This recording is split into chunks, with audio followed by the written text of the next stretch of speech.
Ok, salut. Alors aujourd'hui on va parler des livres que j'ai lus au mois de septembre et au mois d'octobre.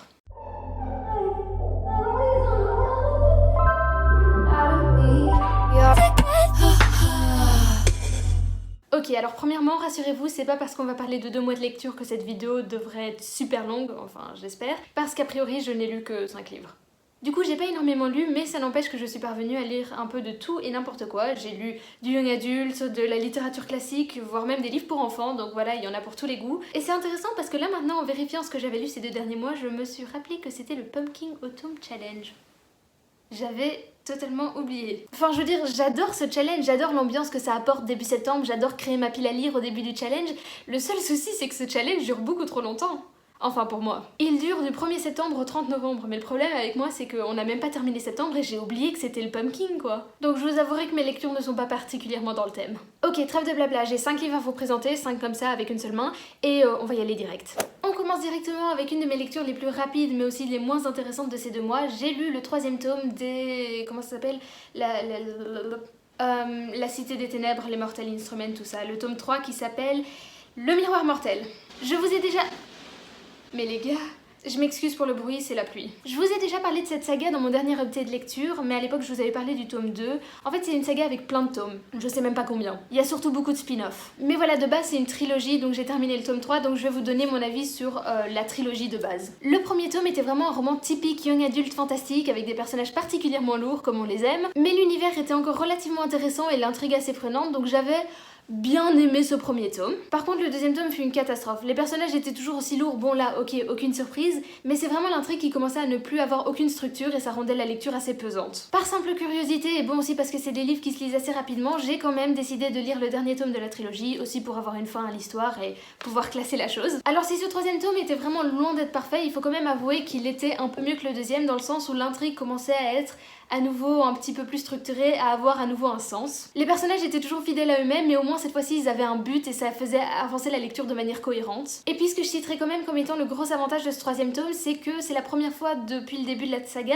qu'on change totalement de décor et du coup ça apporte une certaine fraîcheur dont on commençait vraiment à avoir besoin. Donc au final, pour conclure, c'était pas une saga qui était particulièrement bonne, mais je dois quand même avouer qu'elle était follement divertissante. A priori, je suis pas tellement intéressée de lire la suite et tous les spin-offs, mais je pense que si un jour je me retrouve dans une panne de lecture et que j'ai besoin d'une lecture qui se lit vite, qui me divertit, je pourrais me diriger vers la suite de cette saga, donc je me dis pourquoi pas.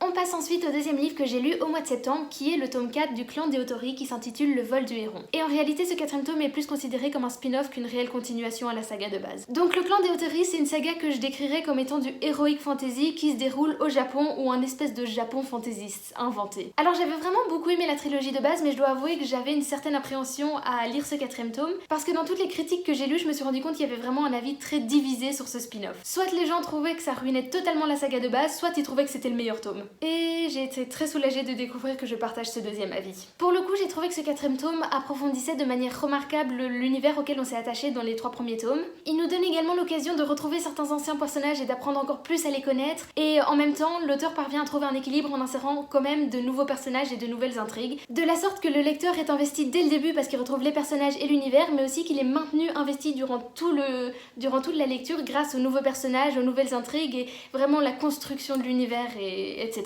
quoi. Bref, j'ai pas du tout trouvé que ce spin-off était de trop ou mal construit, je dirais même que j'ai trouvé que c'était le plus passionnant des 4 tomes. Bon, après faut quand même avouer qu'on sent dans ce tome-ci que l'auteur a aimé faire son petit effet dramatique pour clôturer la saga. Ouais, c'était intense comme lecture. Bref, je vous la recommande. Le prochain livre que j'ai lu au mois de septembre est un livre que j'ai dû lire pour les cours et il s'agit il s'agit de Cris de Laurent Godet. C'est une histoire qui se déroule pendant la Première Guerre mondiale et qui, selon différents points de vue, nous fait découvrir la réalité des soldats dans les tranchées. Alors la première chose que je peux dire sur ce roman, c'est que j'ai vraiment beaucoup aimé la plume. L'auteur utilise peu de mots, mais il arrive à trouver les mots justes pour vraiment exprimer ce qu'il veut faire passer à travers son histoire. Et donc c'est ce que j'ai trouvé était un des points forts de ce roman, la plume était parfaitement adéquate au récit. Et ensuite, la deuxième chose qui me vient à l'esprit quand je repense à ce roman, c'est vraiment de me dire que c'est un bel hommage aux soldats de la Première Guerre mondiale, dans le sens où, certes, c'est pas très joyeux, mais c'est une réalité historique et c'est important et intéressant de le formuler en mots et surtout de le lire. Après, comme je vous l'ai dit, c'est pas du tout une lecture très joyeuse, donc j'étais assez soulagée de voir qu'il était pas beaucoup plus long que quoi, 180 pages ? Premièrement parce qu'il n'a tout simplement pas besoin d'être plus long en fait, 180 pages suffisent à raconter l'histoire de manière efficace. Et puis deuxièmement, comme c'est un récit assez dur, je pense pas que j'aurais pu en lire encore 200 pages. Mais voilà, c'est un très beau roman et je suis contente de l'avoir lu. On passe ensuite à ma grosse lecture de la vidéo, parce qu'en fait ça a essentiellement été ma lecture de mi-septembre à mi-octobre et c'est aussi le livre dont je sens que je vais avoir le plus de mal à parler. Il s'agit de Jane Eyre de Charlotte Brontë. Alors j'avais lu Les Hauts de Hurlevent d'Emily Brontë en début d'année et j'avais absolument adoré, j'avais trouvé ce livre fascinant, enfin je pense que je vous en ai déjà parlé, les personnages de ce livre. Bref, comme j'ai adoré Les Hauts de Hurlevent, ça a vraiment piqué ma curiosité et j'ai non seulement eu envie de lire plus de classiques, mais plus particulièrement j'ai eu envie de lire ou de découvrir plus les Brontë parce que en fait c'est toute une fratrie en soi.